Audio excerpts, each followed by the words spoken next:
Bonjour et bienvenue dans Rideau Rouge, votre rendez-vous culturel hors des sentiers battus. Je suis Alex, metteur en scène et fondateur du Bazar Culturel. Après avoir été 7 ans directeur de compagnie, j'ai monté un centre d'animation itinérant pour démocratiser l'accès à la culture et encourager les pratiques artistiques populaires. Dans ce podcast, je pars chaque semaine à la rencontre de personnalités, libres penseurs ou collectifs qui contribuent par leurs actions au partage des savoirs et des expériences. Alors si vous êtes à la recherche d'une parole engagée, montez vite à bord car le départ est imminent. Tadam! L'heure a sonné. Ok les gars, vous l'aurez compris, je suis au taquet pour ce 3e épisode.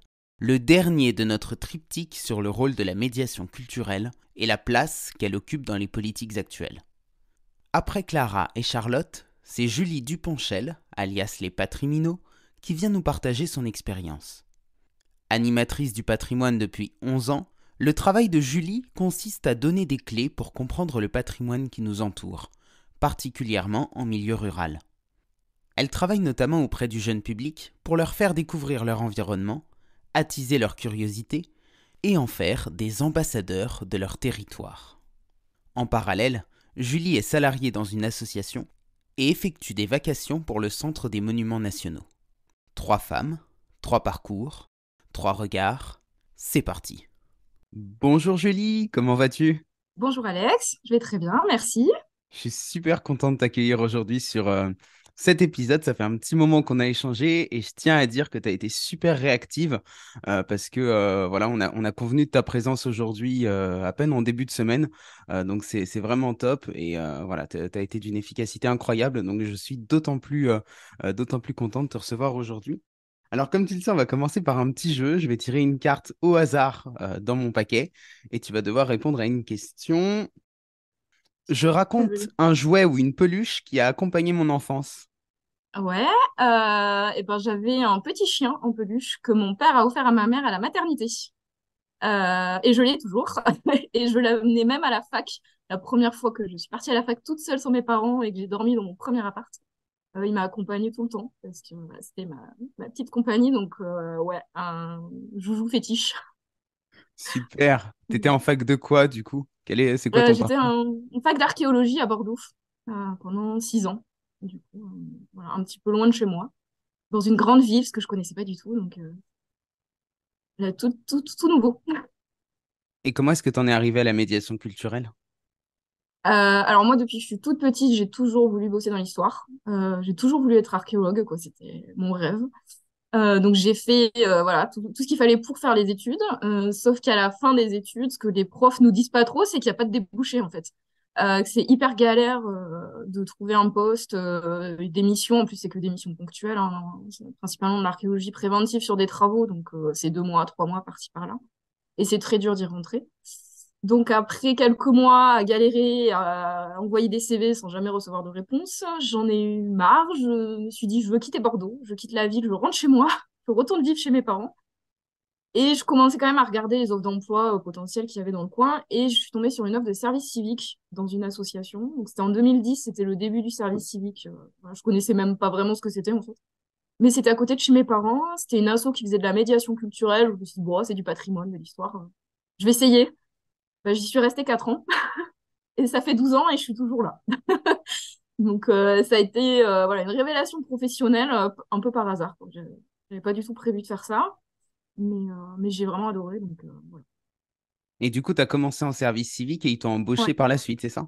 Oui, parce qu'en fait, ils avaient prévu de créer un poste permanent. Il y avait une seule personne salariée dans l'asso. Et en fait, je suis arrivée au moment où ils se posaient la question de créer un poste. Donc, j'ai même pas fini mon service civique. En fait, ils m'ont embauché en CDI au bout de 6 mois. Voilà. Parce que j'étais là, que j'avais des projets déjà en cours avec eux. Et voilà. C'est un coup de bol aussi d'être arrivée à ce moment-là. Aujourd'hui, t'as monté ta propre structure. Qu'est-ce qui t'a poussé vers l'entrepreneuriat? Alors en fait, j'ai déménagé de la Corrèze il y a 3 ans. Et quand je suis arrivée, donc je suis en Aveyron maintenant, et en arrivant dans ce territoire-là, en fait, il n'y avait aucune structure culturelle employeuse, encore moins dans le patrimoine. Et je me suis dit, mais j'ai pas envie de faire autre chose en fait. Donc bah, s'il n'y a pas de boulot, bah, je vais le créer. Donc je me suis dit, voilà, je vais me lancer. Après, j'avais de la chance d'être dans un village qui a une politique culturelle et une politique d'accueil des habitants très, très importante. Donc j'ai été accompagnée dès le début. Tout le monde a trouvé que mon projet était chouette, que justement, il n'y avait personne sur le territoire, donc il y avait peut-être des besoins. Et en fait, dès la première année, j'avais mes premiers contrats avec des structures locales. Voilà. Mais je pense que voilà, c'est vraiment parce que j'étais bien entourée que ça a marché, parce que je savais pas du tout dans quoi je mettais les pieds.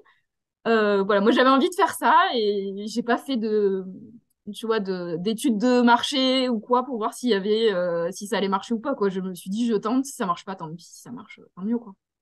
Mais voilà, c'était par manque de structure culturelle, on va dire que j'ai créé la mienne. Super. Quelle est la définition que tu donnes de la médiation culturelle aujourd'hui? Alors moi, je me définis pas comme médiatrice culturelle en fait. Je me définis comme animatrice du patrimoine. J'ai un peu de mal avec le terme de médiation parce qu'autour de moi, pour les gens, quand je parle de médiation, ils pensent à la médiation juridique. Donc ils voient pas trop le lien avec la culture. Euh, voilà. Donc du coup, je j'utilise pas ce terme-là. En fait, j'utilise depuis que je suis dans le collectif Roux et que tout le monde parle de médiation, de médiateur, de médiatrice.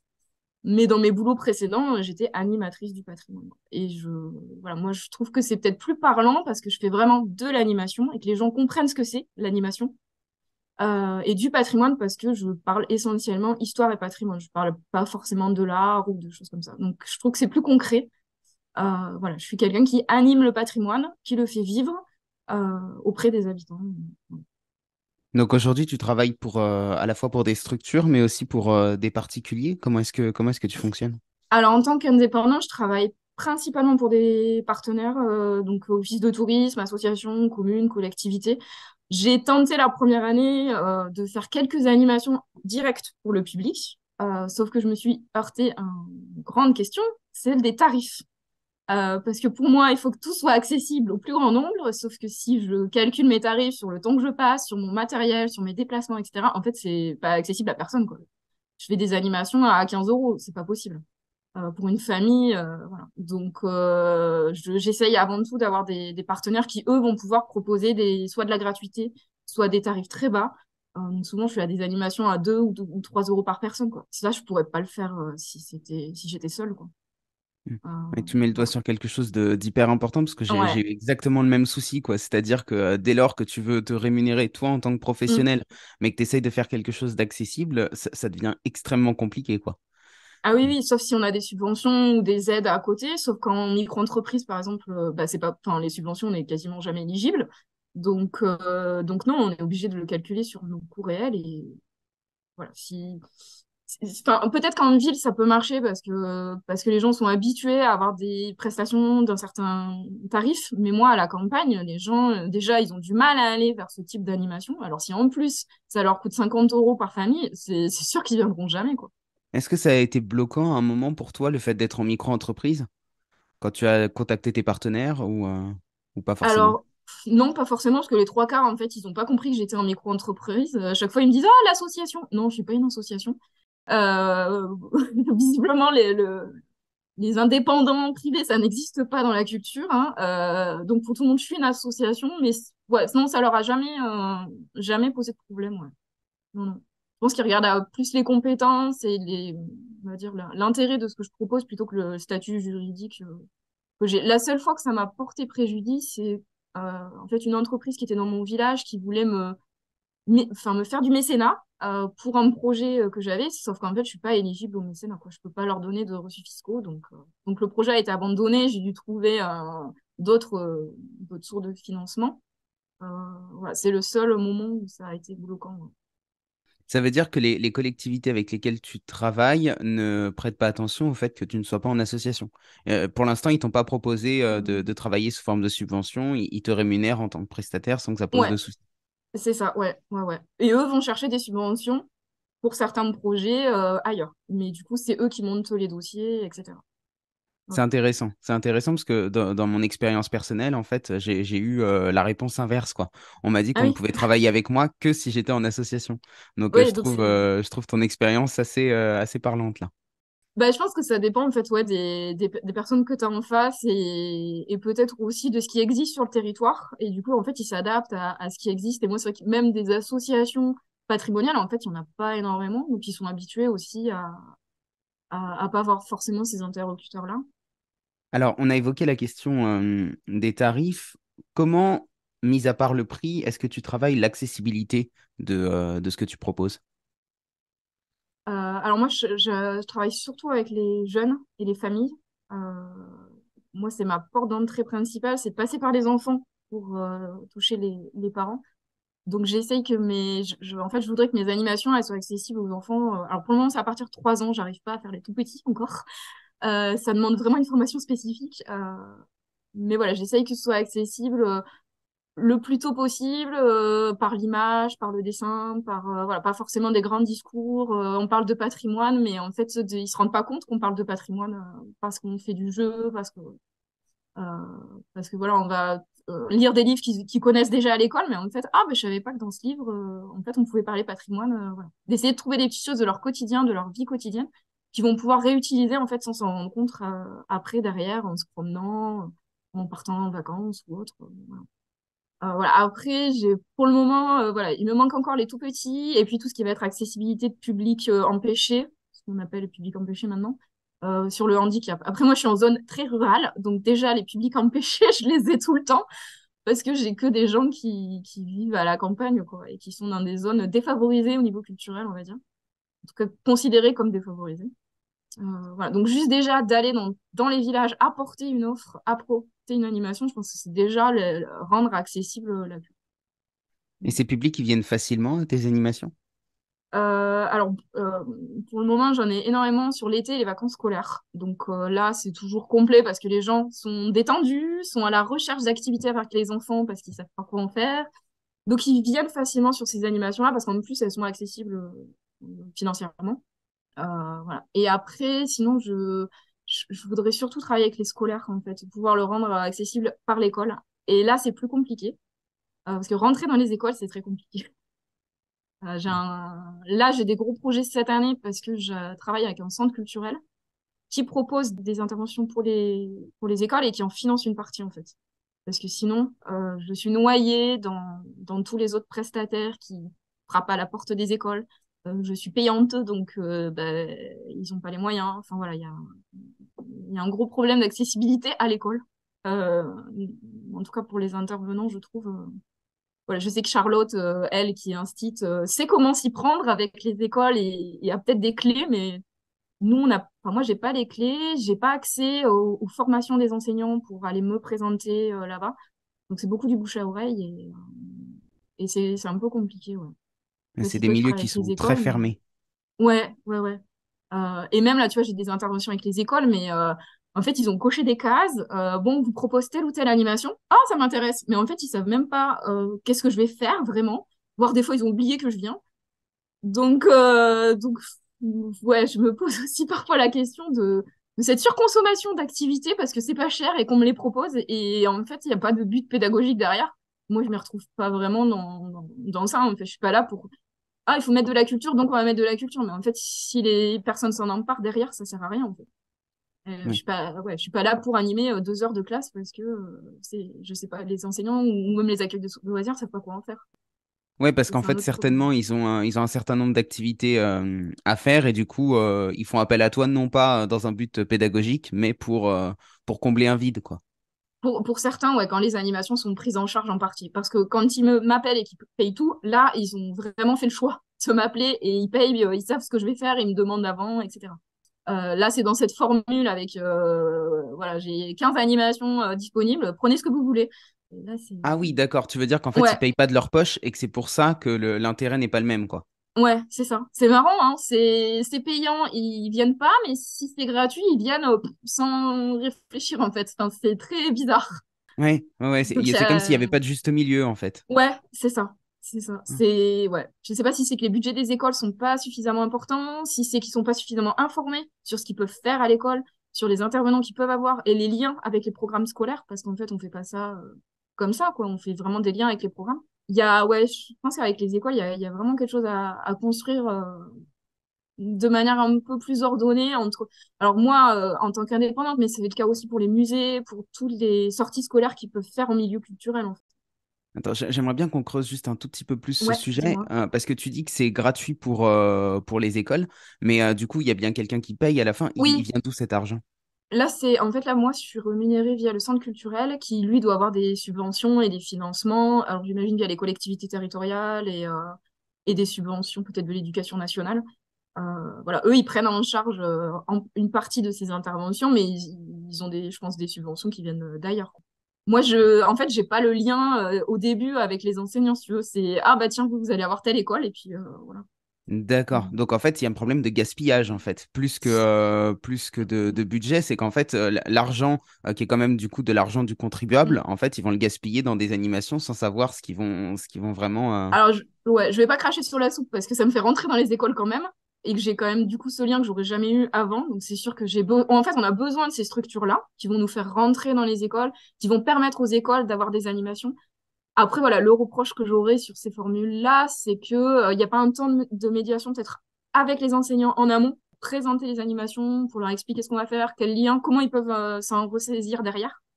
Et que par moment, je le ressens un peu plus comme une consommation en fait de l'animation.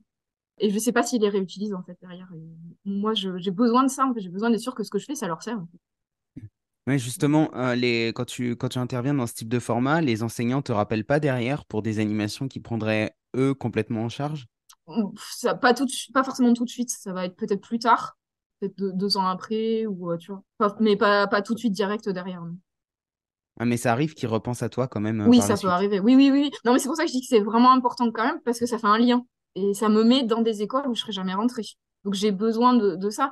Mais voilà, Après, je sais pas si Là, c'est un centre culturel, mais est-ce que c'est pas aussi à l'éducation nationale de connaître un peu les intervenants qui existent sur son territoire pour pouvoir les proposer aux enseignants, parce qu'ils ont des temps de formation avec l'éducation nationale, les enseignants. Donc voilà. Je pense qu'il manque un lien entre les structures culturelles, l'éducation nationale et les écoles pour réussir à vraiment construire des trucs pérennes et qui aient un intérêt pédagogique pour les enfants, pour les enseignants et puis pour nous, intervenants aussi, quoi. Oui, on parlait la dernière fois avec Charlotte justement du manque de communication en fait Mm. entre ces différentes structures. Et c'est vrai que parfois on a l'impression que ça fonctionne en cercle fermé. Alors l'éducation nationale, n'en parlons pas parce que c'est Oui. vraiment c'est un circuit qui est complètement opaque et pour rentrer dedans, Mm. il faut s'y prendre à plusieurs fois quoi. Et ce Ah qui est oui. compliqué, j'ai l'impression, c'est effectivement bah, déjà de trouver le bon contact. Et puis une fois qu'on a trouvé le bon contact et qu'on arrive à mettre un pied dedans, c'est de voir comment est-ce qu'on va pouvoir construire un réel parcours pédagogique, quoi. Mm. C'est ça.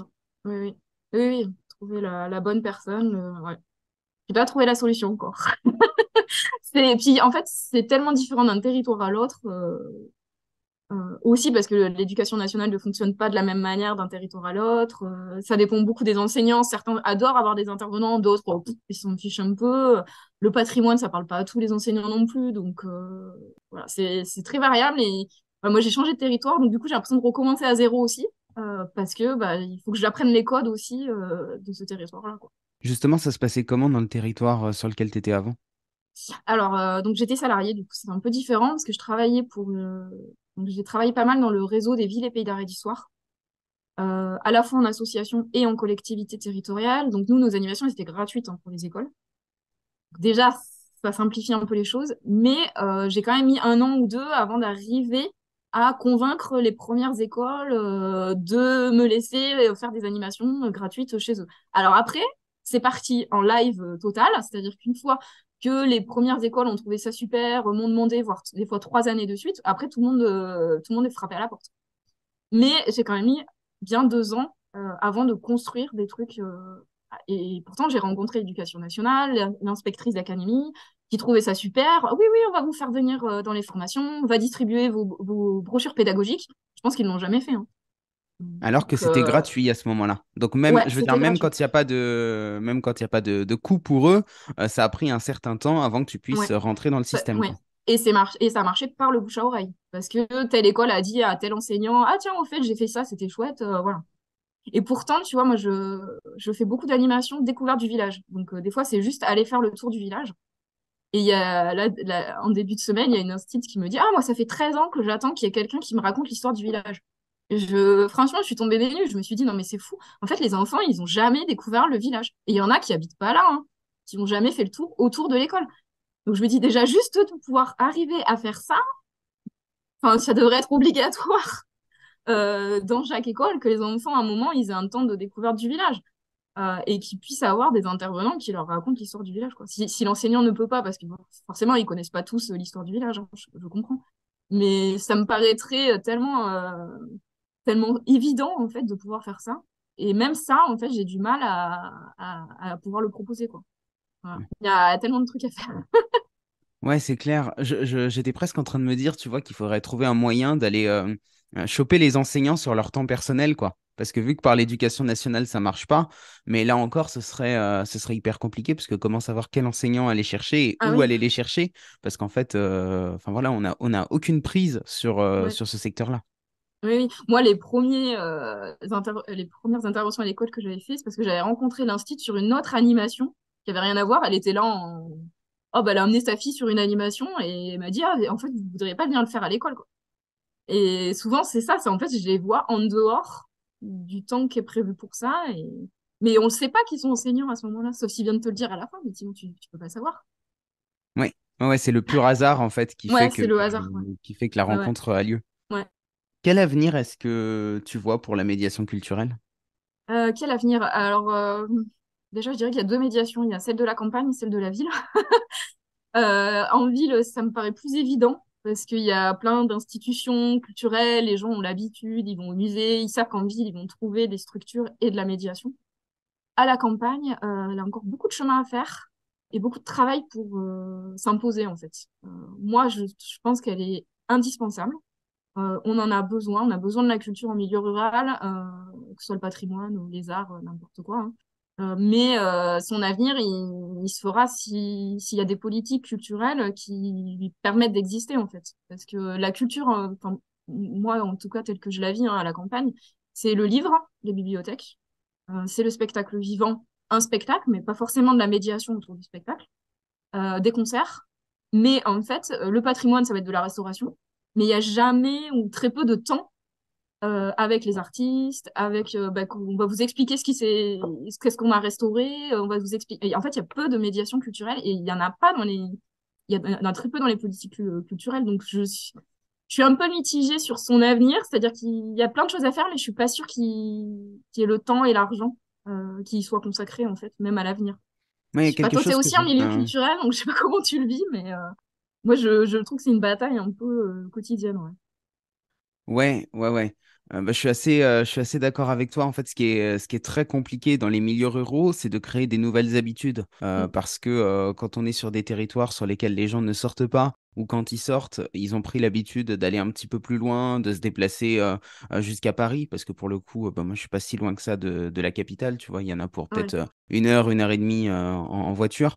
Donc, il y a des habitudes qui ont été créées, et donc il faut à la fois déconstruire ces habitudes-là et puis en créer de nouvelles qui vont faire que les gens vont venir. Mais on parlait tout à l'heure en off de la difficulté de trouver pour moi des lieux de stationnement et de mobiliser des publics. C'est-à-dire que même quand j'avais une animation qui était prête avec un événement, etc., les gens ne se déplaçaient pas forcément Mm. dessus. Parce que tout ça, ça demande du temps, ça demande aussi bah, d'avoir une certaine réputation qui soit construite. Ça s'inscrit dans la durée, en fait. Et ça, Mm. c'est compliqué aussi à admettre déjà quand on est dans le milieu de la médiation culturelle et c'est compliqué à faire admettre aux personnes avec lesquelles on travaille. Ouais. Toi, tu parles beaucoup du patrimoine. Alors, ce qui m'intéresse, tu vois, c'est que, bon, moi, je suis plus dans le spectacle vivant, mais ce que j'aime bien, c'est pouvoir faire pratiquer les gens. Parce que je trouve que la mise en pratique, c'est un moyen de faire passer les choses qui est beaucoup plus concrète et beaucoup plus simple que de les expliquer oralement. Or, dans le patrimoine, j'avoue que je ne sais pas trop comment faire. Est-ce que toi, tu as mis en place des choses qui permettraient, bah voilà, d'être plus dans la pratique, d'être plus dans le ressenti? De s'approprier vraiment bah, ce qu'on est en train de découvrir? Ou est-ce que pour l'instant, ça reste encore de l'ordre de la transmission orale? Alors moi, je suis guide conférencière, mais j'aime pas faire des... Enfin, j'aime pas. Je fais très peu de visites guidées, en fait. Et d'ailleurs, ça m'intéresse pas forcément d'aller guider des groupes, tu vois, dans une église, dans un village.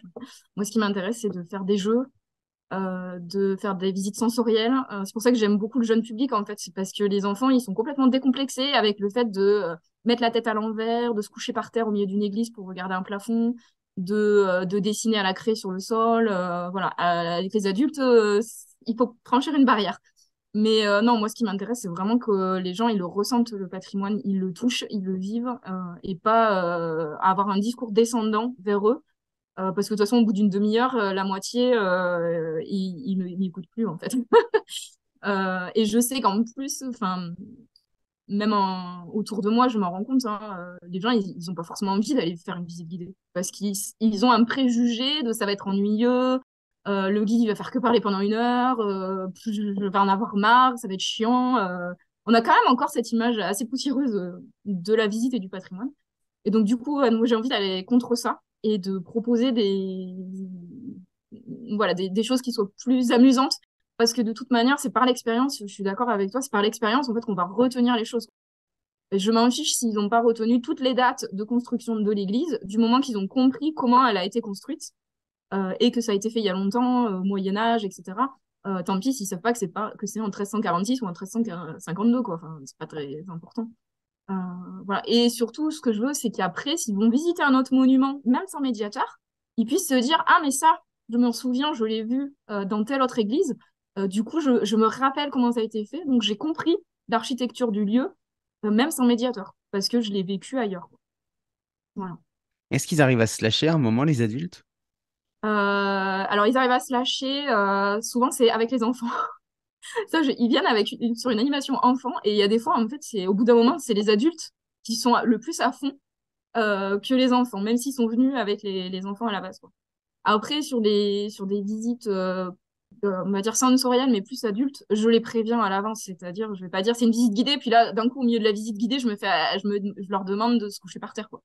Et il faut quand même qu'ils soient un peu prévenus que pendant la visite, ils vont pas, voilà, ils vont faire quelque chose de bizarre, quoi.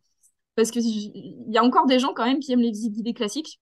Donc si d'un coup tu leur demandes de faire un truc complètement décalé, tu risques de les perdre aussi.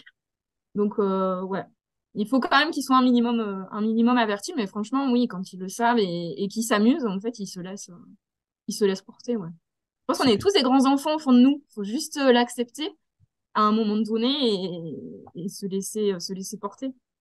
Donc si j'y arrive, c'est que je suis une bonne animatrice et je suis Eh ben, je contente. suis assez d'accord.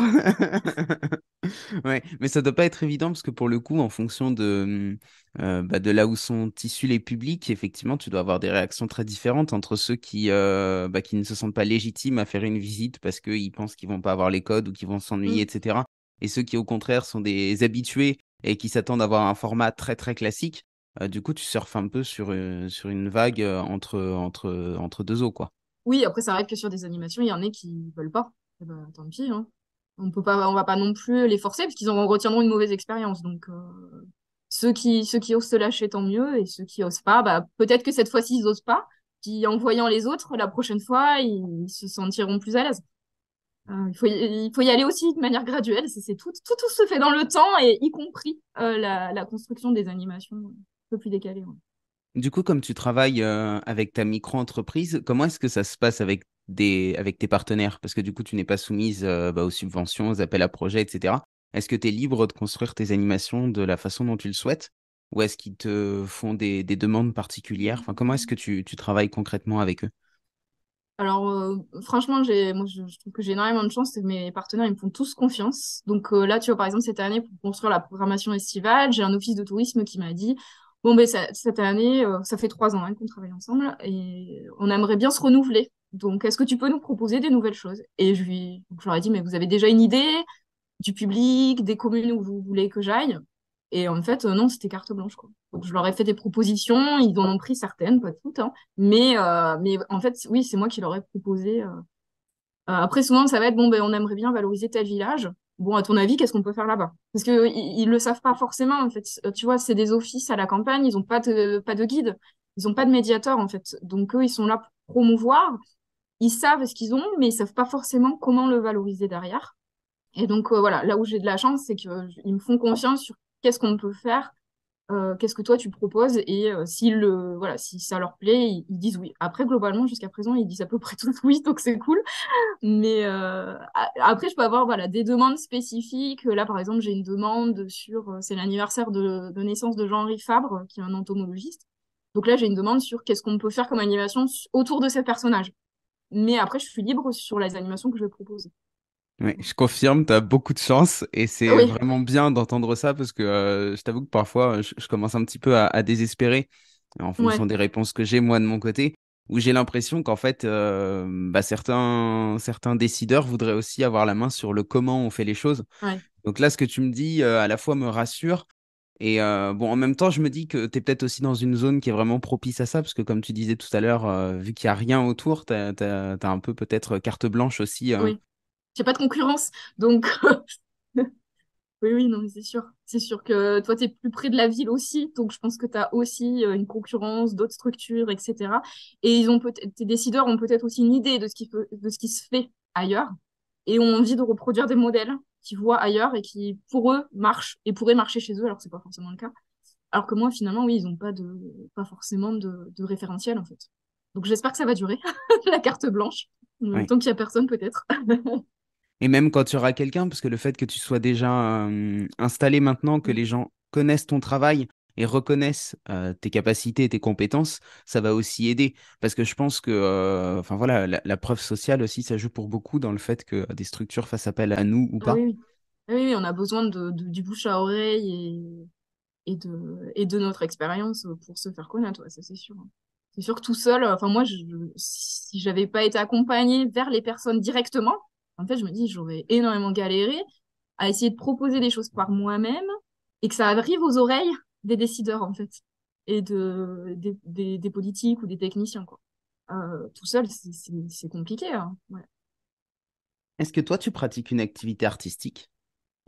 Non, non, je fais du sport, mais pas du tout de pratique artistique. Enfin, je dessine à la maison, mais j'ai jamais pris de cours de dessin et ni rien, par modestie, je dirais. Mais j'ai quand même beaucoup regretté. Mais ouais, non, je dessine par moi-même, mais c'est tout, quoi. C'est quand même une pratique artistique, tu me diras. Mais carrément. Et puis Je dessine pour moi. ça se rapproche aussi de ce que tu fais, à savoir l'animation du patrimoine pour le coup. Oui, bah, pendant longtemps, j'ai dessiné pour moi et de plus en plus, je me dis, en fait, je vais dessiner pour les autres. Donc, j'utilise ce que je dessine dans la médiation culturelle parce qu'avec les tout petits, l'image est très importante. Et voilà, pendant longtemps, j'ai pas osé le faire. Et depuis que je suis maman, en fait, je me dis, mais oui, en fait, le dessin, il faut que je l'utilise, quoi. J'ai cette chance d'aimer ça et de pas trop mal dessiner. Donc oui, oui. Quand tout arrive à se regrouper et à marcher ensemble, c'est top, quoi. Et est-ce que tu as déjà pensé du coup à passer sur d'autres formats? Là, je pensais comme ça à la BD ou à ce genre de choses, mais à utiliser du coup d'autres supports pour valoriser le patrimoine? Ou est-ce que tu Ouais. privilégies et tu souhaites privilégier le contact humain avant tout? Non, parce qu'en fait, donc je fais de l'animation, mais je fais pas que de l'animation. Je propose aux collectivités la création de livrets-jeux et d'outils pédagogiques en autonomie, parce qu'à la campagne, je peux pas être en permanence dans toutes les communes. Donc, il y a parfois besoin, en fait, que les gens soient autonomes. Donc je crée des publications, en fait. Là, j'ai plusieurs livrets-jeux qui sont en cours sur commande de communes. Et l'année dernière, j'ai sorti un livre pour les enfants, donc qui est une sorte de livre enquête, en fait. C'est un peu le livre dont vous êtes le héros, mais qui s'appuie sur une histoire locale. En l'occurrence, c'était la construction des barrages. Donc, je voulais expliquer comment les barrages avaient été construits, et vu que c'est un truc très important dans le paysage et dans la mémoire collective, voilà, je voulais le raconter aux enfants. Et donc, je l'ai fait par le biais de la littérature, mais parce que j'aime bien écrire aussi. Donc, voilà, je l'ai écrit, dessiné entièrement en m'appuyant sur des animations que j'avais déjà faites en physique en fait. Mais le bouquin, je l'ai vendu en Savoie, en Bretagne, donc des gens qui n'ont rien à voir avec l'Aveyron, mais qui seraient peut-être jamais venus en Aveyron, donc peut-être qu'ils viendront en Aveyron, ce serait chouette. Mais en tout cas, ils ont peut-être des barrages à côté de chez eux et ils pourront comprendre comment ça fonctionne à travers un autre exemple. Et donc ça, c'est vrai que l'écriture, ça permet de toucher aussi un autre public en fait, des gens qui viendraient pas ou qui seraient trop loin ou qui auraient pas peur de venir sur des médiations. Ben là, ils peuvent le faire à la maison. Je les rencontre pas, du coup, tu perds ce côté-là, mais voilà, tu touches d'autres personnes. Comment tu as fait par exemple pendant la période de la crise sanitaire? Eh ben, en fait, moi, j'ai créé mon entreprise juste après, hein, en 2021, donc après le confinement. Et en fait, pendant le confinement, je venais de quitter mon boulot, je venais de changer de région, donc j'ai télétravaillé sur une mission courte pendant un an en 2020, donc vraiment tout le temps du confinement, et ça m'a permis de mûrir l'idée de me mettre à mon compte. Euh, voilà. J'y ai vraiment réfléchi et pensé pendant le confinement. J'avais commencé par créer un blog et des réseaux sociaux avec déjà les patriminaux, mais plus je découvre l'Aveyron, je vais vous le partager, quoi. Et petit à petit, bah, c'est devenu une entreprise. Après, je suis pas sûre que le confinement en lui-même ait eu un lien, si ce n'est que j'avais le temps de réfléchir. Parce que j'aurais pas eu forcément le temps si j'avais vraiment travaillé à côté. Ouais, tu m'étonnes. Est-ce qu'il y a un livre qui t'inspire et que tu aimerais nous partager? Un livre. Alors, un livre en particulier, non. Par contre, j'adore tout ce qui est la littérature jeunesse. Et en fait, ça m'inspire énormément de lire des livres pour les enfants, en fait. Surtout les sujets. Là, tu vois, j'en ai lu un il y a pas très longtemps d'un illustrateur aveyronnais qui s'appelle Olivier Douzou. Donc, c'est un livre qui s'appelle Rolling, qui est pour les enfants. Et en fait, il parle des statues menhirs. Donc, il y a une histoire qui se rapproche un peu du Petit Poucet, mais avec des cailloux et des galets. Et ça raconte un peu, finalement, ça nous permet de comprendre pourquoi il y a plein de statues menhirs un peu partout, en Bretagne, mais aussi en Aveyron. Tu vois, ils font le lien entre la Bretagne et l'Aveyron. Et voilà, les illustrations sont super chouettes. Et moi, ça me fait des connexions avec ce qu'il y a autour de moi. Et tu vois, je l'ai lu à mon fils qui, lui, n'y voit qu'une histoire de cailloux. Mais en fait, la prochaine fois qu'on irait se balader, je lui dirais, tiens, regarde, il y a une statue, c'est la même que dans ton livre. Et ça, je trouve ça chouette d'arriver à allier le dessin, une histoire et aussi un environnement connu par les enfants, qui puissent y retrouver des repères, en fait. Ça, je trouve ça vraiment bien. On s'approche de la fin de cet entretien. Est-ce qu'avant de conclure, tu auras une demande à exprimer aux personnes qui nous écoutent? Moi, j'aimerais bien savoir quand même ce que les gens entendent par médiation culturelle et ce qu'ils en attendent. Parce que souvent, en fait, à la fin des médiations, ils te disent, ouais, c'était chouette. Mais ouais, ok, mais est-ce que tu dis ça pour me faire plaisir? Est-ce que tu es venu parce que tu étais curieux, parce que juste c'était à côté de chez toi, tu savais pas quoi faire? J'aimerais vraiment que les gens ils disent ce qu'ils attendent de la médiation culturelle pour arriver à produire des médiations qui soient vraiment, qui partent vraiment d'eux. Moi, je crée ce qui me fait envie et ce que je pense va leur plaire, mais finalement, c'est hyper subjectif en fait quand tu crées une animation. Et j'aimerais avoir plus de retours des gens. Ouais. Donc, si tu as des auditeurs qui ont envie de mettre des commentaires pour dire qu'est-ce qu'ils rêvent d'avoir comme médiation euh, autour du patrimoine, en l'occurrence pour moi, mais ouais, j'aimerais bien avoir des retours, un peu plus de retours. Avec plaisir, la demande est faite là en direct. Donc, on espère avoir des retours en commentaire et on les transmettra à Julie. Et dernière Merci. question, qui n'est Ouais. pas des plus évidentes. Je pense que tu t'y attends si tu as écouté les épisodes précédents. Si tu avais le pouvoir de changer le monde, par où est-ce que tu commencerais? Si j'avais le pouvoir de changer le monde, je changerais plein de choses. J'aimerais bien, en fait, j'aimerais que le pouvoir de l'argent disparaisse, hein, et que la question de l'argent disparaisse. Je sais pas si on pouvait revenir à l'époque où on fait du troc et où on ne se pose plus de questions d'argent ni pour vivre, ni pour aller voir un spectacle, ni pour quoi que ce soit.